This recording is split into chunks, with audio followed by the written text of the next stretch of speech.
चंद्रपुर वनी Arnie Lok Sabha seat से भाजपा की उम्मीदवारी मिलने के बाद सोमवार को सुधीर मुनगंटीवार पहली बार नागपुर पहुंचे।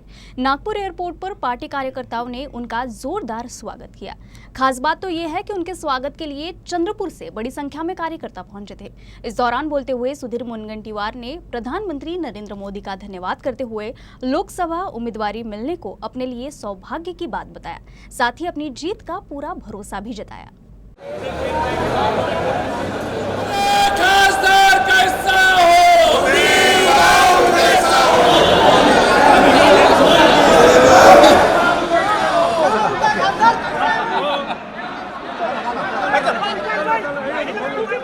मैंने दुआ की, मगर भगवान ने कहा कि आपको जाना है, संसद ने आपको बुलाया है, भारत माँ ने आपको बुलाया है। अब भगवान और जनता जनार्दन और हमारे राष्ट्रीय नेता, उनकी बात मैंने सुनी और ताकत के साथ लड़ रहा हूँ। कोई चिंता नहीं, बस हमने तय कर दिया है कि अब सत्य असत्य में हम, संसद ने हमको बुलाया है, हम जाएंगे और चंद्रपुर वनी आर्नी लोकसभा का आवाज ऐसा बुलंद करेंगे कि देश का कन्याकुमारी से कश्मीर तक और कामरूप से कच्छ तक हर कोई ये जानेगा कि चंद्रपुर वनी आर्नी की आवाज क्या हो। कार्यकर्ताओं के उत्साह से सुधीर मुनगंटीवार काफी गदगद है। उन्होंने कहा कि इस बार लोकसभा चुनाव में भाजपा गठबंधन 400 के पार जीत दर्ज करेगी। साथ ही कांग्रेस पार्टी पर एक बार फिर से हमला बोलते हुए मुनगंटीवार ने कहा कि कांग्रेस एक कंफ्यूज पार्टी है।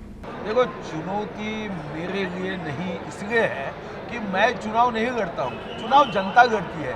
जनता को ये तय करना है सत्य असत्य, धर्म अधर्म, विकास विनाश, प्रगति अधोगति में कौन से बाजू से खड़ा रहना है। कांग्रेस को कितने बार 50 वर्ष राज्य में सरकार में रही, केंद्र में 55 वर्ष से ज्यादा सरकार में रही, उसके बाद भी कांग्रेसी नेताओं के भाषण देखो, विकास की बात नहीं करते। मोदी जी के बारे में निम्न शब्दों का उपयोग करना, तो मुझे लगता है सत्य असत्य में जनता सत्य यानी हमारे बाजू से खड़ी रहेगी, धर्म अधर्म में हमारे बाजू से धर्म से खड़ी रहेगी। क्योंकि आप कांग्रेसियों को जानते हो, वो कहते थे प्रभु राम ये काल्पनिक कथा है, और उनके ही संसद में खड़े रहकर रामनवमी की छुट्टी मांगते थे। अब कांग्रेस राम को ही नहीं मानती तो रामनवमी की छुट्टी कहाँ से आई भैया।